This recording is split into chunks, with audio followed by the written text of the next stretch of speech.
Hey everybody, how's it going? I'm in the very empty garage right now, just shooting a little bit of video, messing around with yet another new camera, trying to find the right one. And I was actually going to use the regular camera to start recording this, but I'm a genius and didn't charge the batteries for that, so we're just gonna see how this goes. I'm not even using a good microphone right now, but throughout the course of this, I'll be using various different microphones on this and just kind of giving it a test run, seeing how it goes.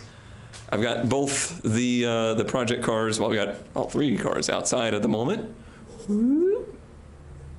And that is because I want to take the 240 out again today and do a little test recording with this and see how it goes. But also we did a bit of work on the 240 here recently, finally rewired the ECU to use the factory tachometer, because once we went to the coil on plug setup, we were no longer using the Ford ignition system that previously gave the tach signal. So that required yet another board modification, hopefully the last one for a long time. I don't want to go into that board again anytime soon. If I'm gonna mess around with another ECU, it's because I'm building it for a different car, hopefully. So today I'm finally gonna button up the ECU, put all the wiring back in place. What you're about to see may be graphic to some viewers, so avert your eyes. Oh dear God, it's hideous. I promise I'm about to try and fix that. All right, I wouldn't say it's amazingly better, but it's certainly a lot better than it was, and I'm now using the regular camera too. Yeah, I mean, it's certainly not amazing, but it's now at a place where I feel like I don't have to look down there and absolutely hate myself every time I see it. And hopefully everything keeps working for a while there. And if it does, one of the things I really want to do is make a whole new wiring harness for the car. Now that we have basically the setup that, in my mind, it's going to be using for quite some time. So now on to what I actually wanted to do today, and that is let's mess around with the camera a little bit. So this is it. This is a Sony AS300. So this was found by a longtime member of our community, Bruce, and I didn't really know much about it personally. It's very bright out here, so I can't see if this is focused or not. It's not one that I really had on my radar because they were kind of pricey, I felt like, for what they were.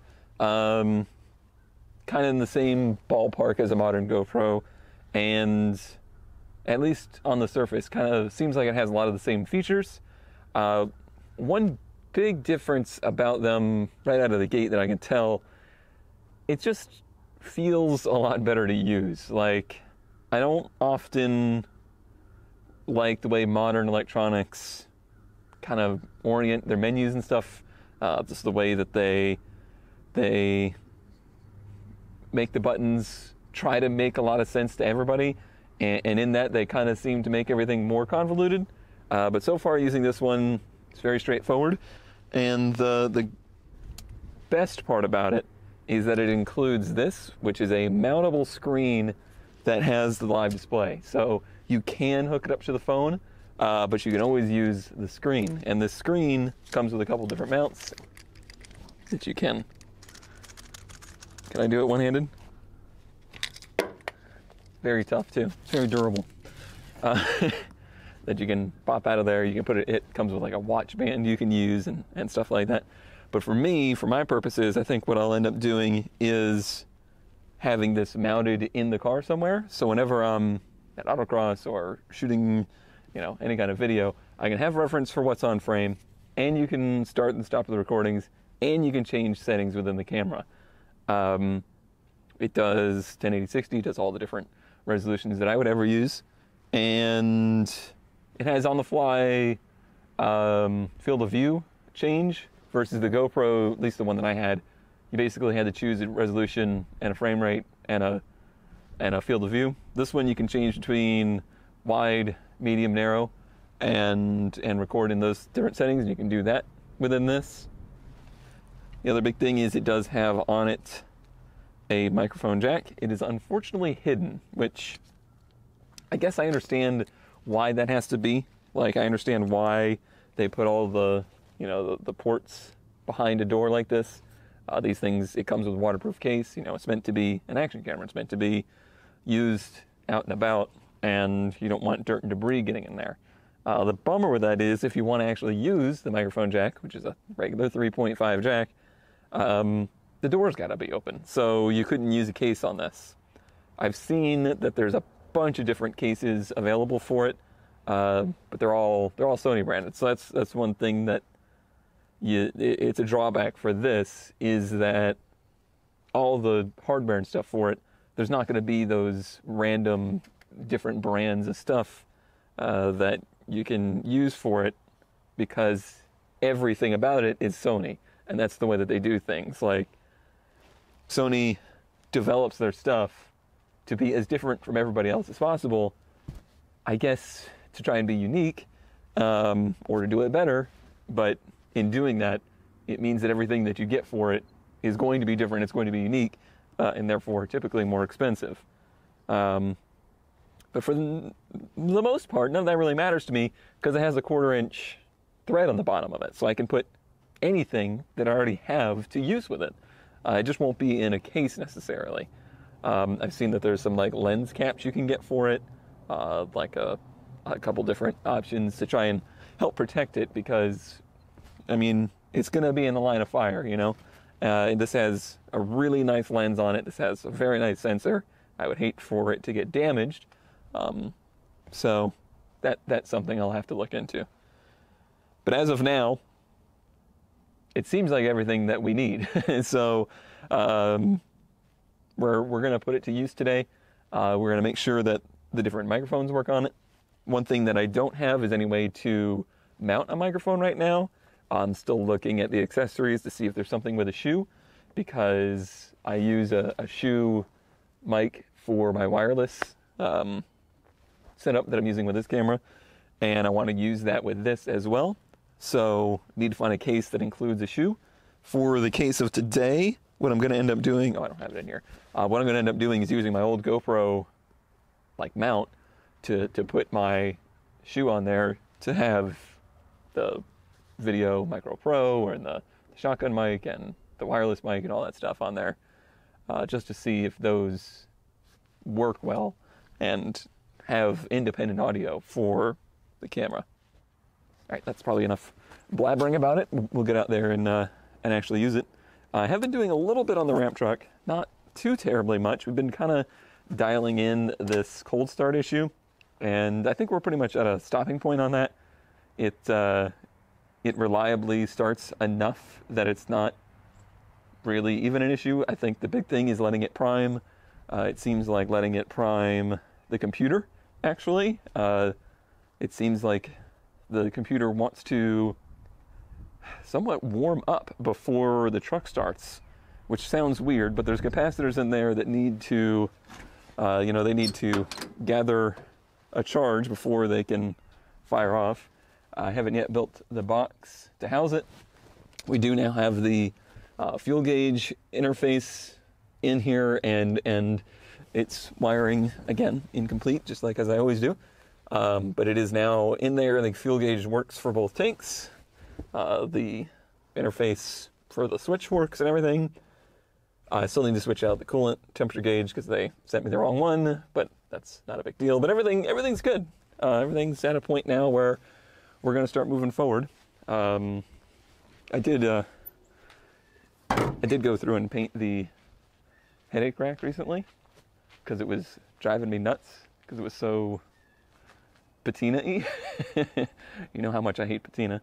So now it is very bright, resplendent red and no longer flaking off rust.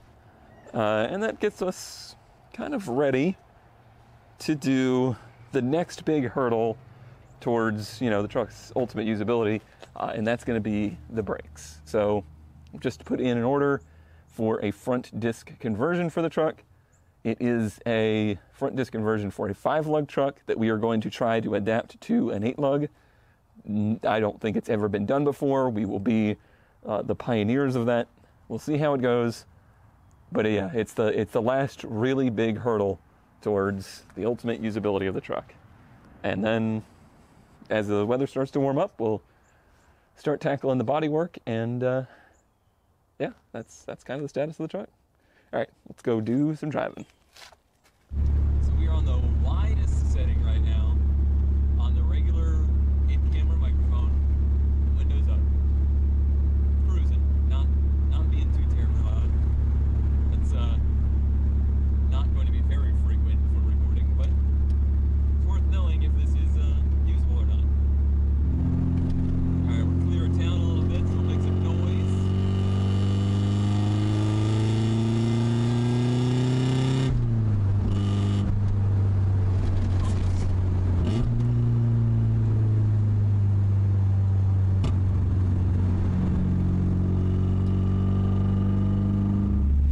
Now we're on medium.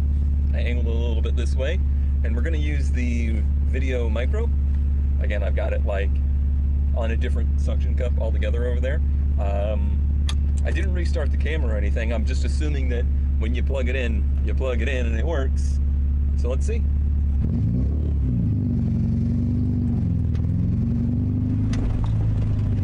Hopefully it's a very quiet day out here today.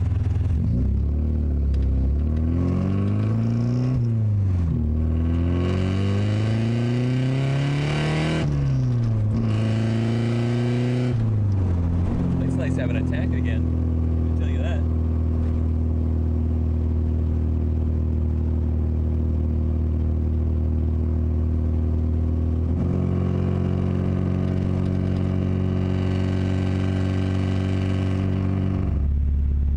Just for the sake of trying it, I'm going to use the narrow mode here. It's not at a very good angle, but might as well try it.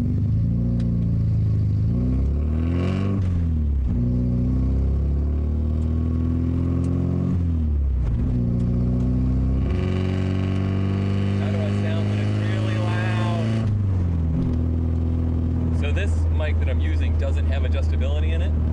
I have a shotgun mic that does,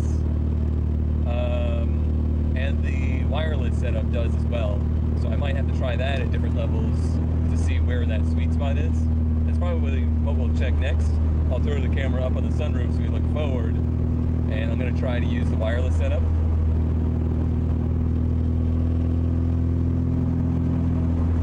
And probably that medium field of view. The wide field of view, A, it makes everything seem really slow, and B, you get so much distortion. But I haven't seen footage from this thing yet, so maybe it's not that bad.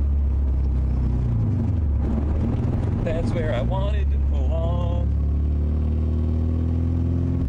So interestingly, we're almost out of battery on the action cam, so I might need to get extra batteries for this thing, because that's a significantly shorter amount of time that I've been using it than the GoPro.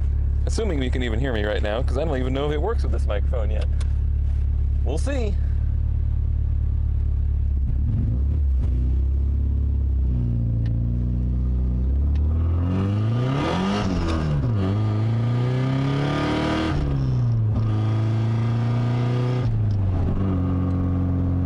Drive responsibly.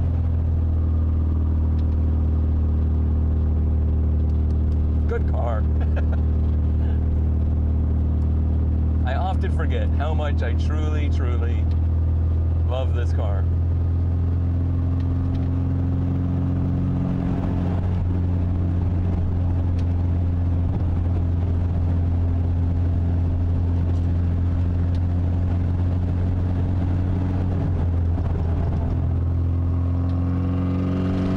So I need to test my audio here, because the big thing is I'd like to be able to record kind of live commentary while autocrossing.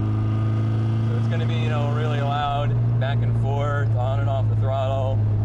There'll be a lot more stuff rustling and I'll be in a helmet, but I'm just kind of curious what it's at right now. If it's clipping real bad, I can always turn down the wireless thing.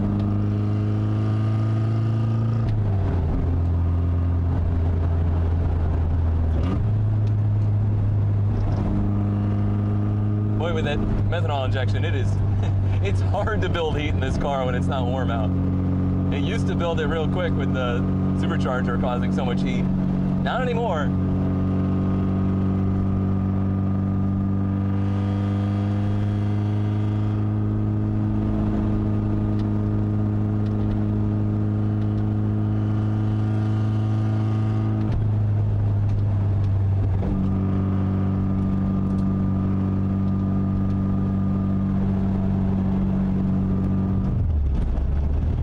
more shot I'd like to try and get.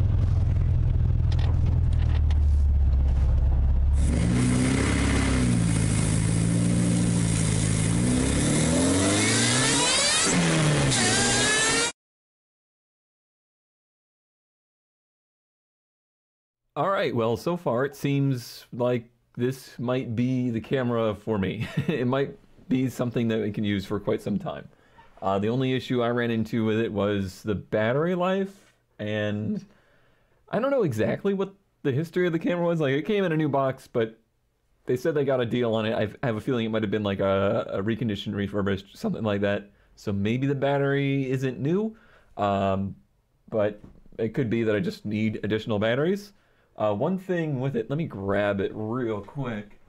One thing that is a little unfortunate versus a GoPro is that the process of actually getting to the battery, it's on the side here, and you unlock it from the back, and you pop this out to get it out, and then you pull this tab to get it out, and then you have the battery. So it's not quite as easy to get to as the older GoPros, which they just literally slide in and out from the bottom. But yeah, it's actually kind of hard to get in as well.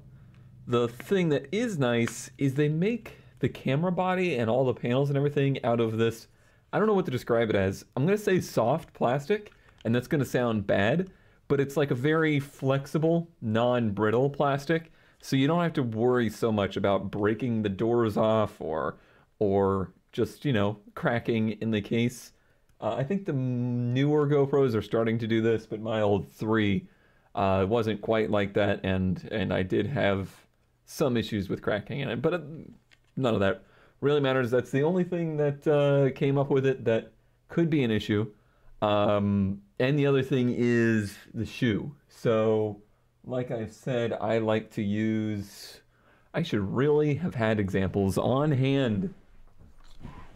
So let's say the old GoPro setup. So the old GoPro, I had a metal case for the GoPro that had a shoe on top that could, or a hot shoe mount basically, that you could slide a shoe item onto there and screw it on, and that's how I was having my wireless mic setup work on it, or even, you know, the shotgun mics or whatever. They all have that kind of shoe setup. As far as I can tell, there's not anything like that available for this thing out there. Let's scroll down. Let's scroll down. So yeah, I'm looking at the accessories real quick. Let me get my big ugly face out of the way. And yeah, you can see we got all sorts of different things. You can see that they're priced a little bit higher than, you know, some of the GoPro stuff for sure. But oh, I've completely hidden my face now. Well, I mean, let's be real. That's probably ideal. Yeah, this stuff isn't terribly affordable. And there's things like this, not very well reviewed, that I could put on there that might help protect the lens of the camera a little bit more, since I won't be able to use the full waterproof case, since the full waterproof case doesn't have the ability to put anything into the mic jack. I could potentially modify the waterproof underwater housing to make that possible, but I'd have to really hack the thing open because the whole door on the back has to open on the camera in order to get to the, you know, the mic jack and the USB and the HDMI. So yeah, for that to work, I'd have to remove this whole bit here in order to access this here. That's probably not going to happen. I would like to keep that case and not destroy it. They are $60, so I don't want to destroy it. I did see in the advertising, this thing, that looks kind of cool. If I'm ever going to use it for just handheld, the mic quality was really good in low volume settings, like just recording in the car without it running. I thought it was really good. I thought the mic quality was good. As soon as there was noise, useless, basically. Couldn't hear a single thing. But if you wanted to use it, or if I want to use it in that way, it'd be cool to have the screen there to hit record and whatnot. But if we do go down into here. I don't think there is any cases for it that have a shoe mount on them. No. There's this, but this finger grip, although it's neat because you can put the preview screen up there.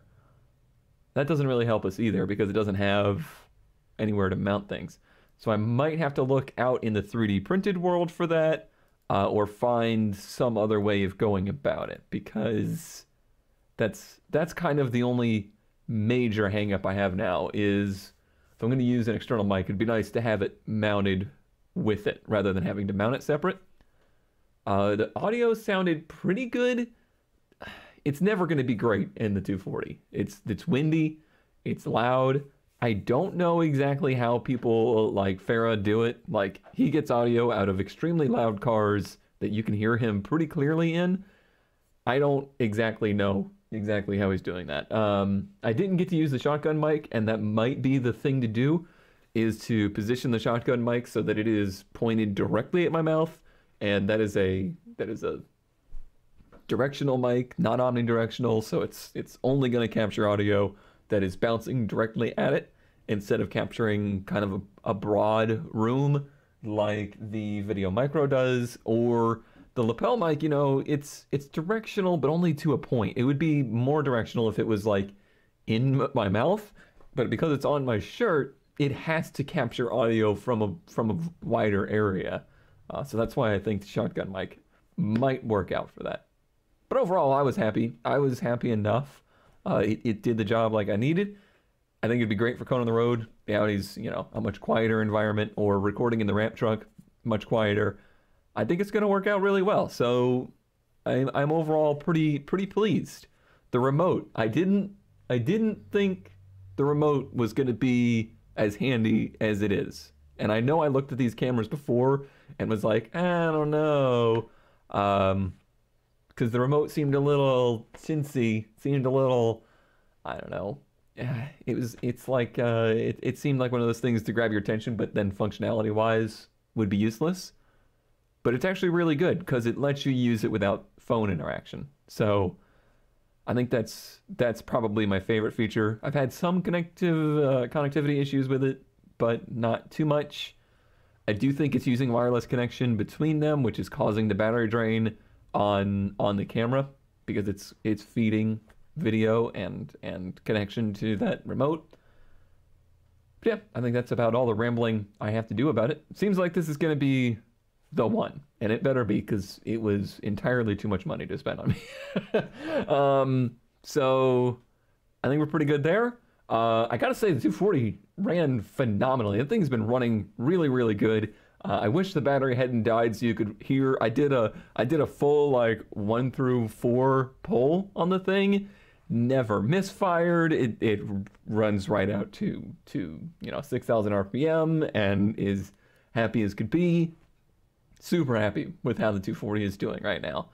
We're gonna continue to work on the ramp truck and continue to get it to the point of where I feel comfortable using it to take the 240 out to some motocross. And then we got some tire suspension stuff to do on the 240 as well. It's going to be a busy spring. Spring is definitely the time that we start getting a lot done.